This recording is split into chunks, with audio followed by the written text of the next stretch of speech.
I absolutely love my garden, but one thing that's been driving me mad for the past 2 years is the back, the mound of mud, so to speak.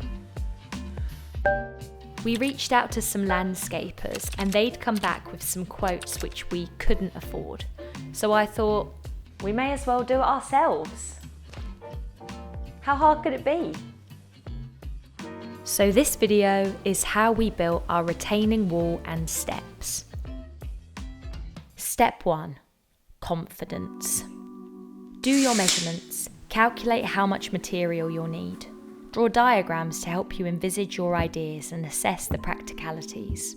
I would also recommend recruiting some helpers on the day, as this will massively improve your confidence. The wood's not going to build itself, am I right, lads? Yeah, you're right, lads. Well, let's crack on!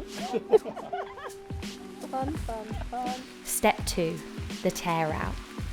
The old wall was so rotten that the wood just fell apart with one tug, like pulled pork, making this job messy but very easy to dismantle. I felt guilty because we chopped the tree down in the centre of the garden because the roots had become embedded in the wall. And also the tree blocked the evening sunlight from entering the back. Step 3, preparing the wood. The wood arrived a day later than planned, which was frustrating because I had hoped to cut and paint it the day before we started doing the work. As soon as it arrived, we cut our 240cm posts in half to 120 centimetres.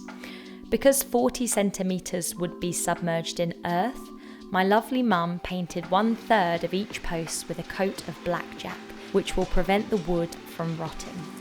We also applied a coat to each side of the boards to protect the side that would be in contact with the earth behind. Step 4, digging the post holes. This was probably the hardest part of the build, made even harder when we discovered that under the earth was just an abundance of bricks.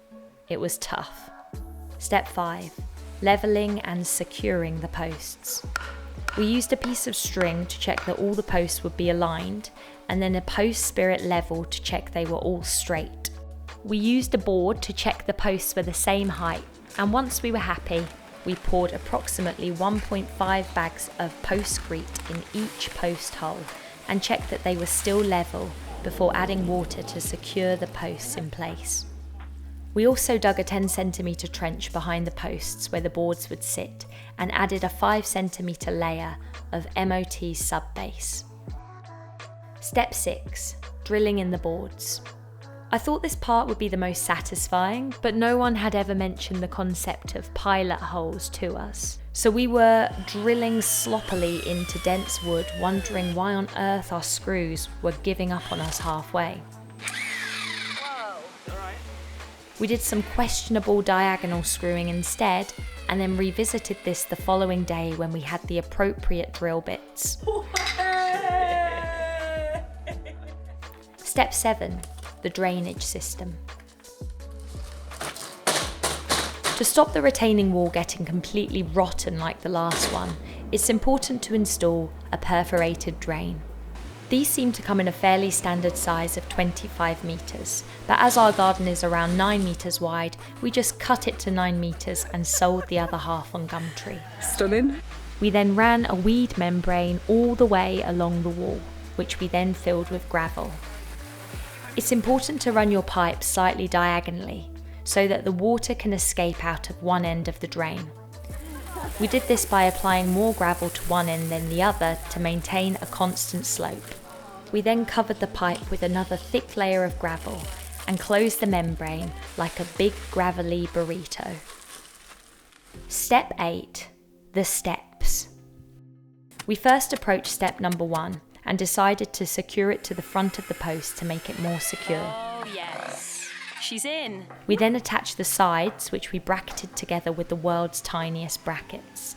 In hindsight, we probably should have gone for bigger ones, but I'd already paid for them, so whatever.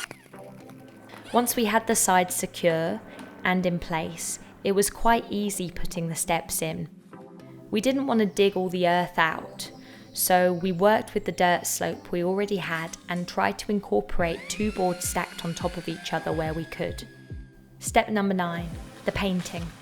After applying another layer of blackjack where we could, I began painting the exterior exposed wall.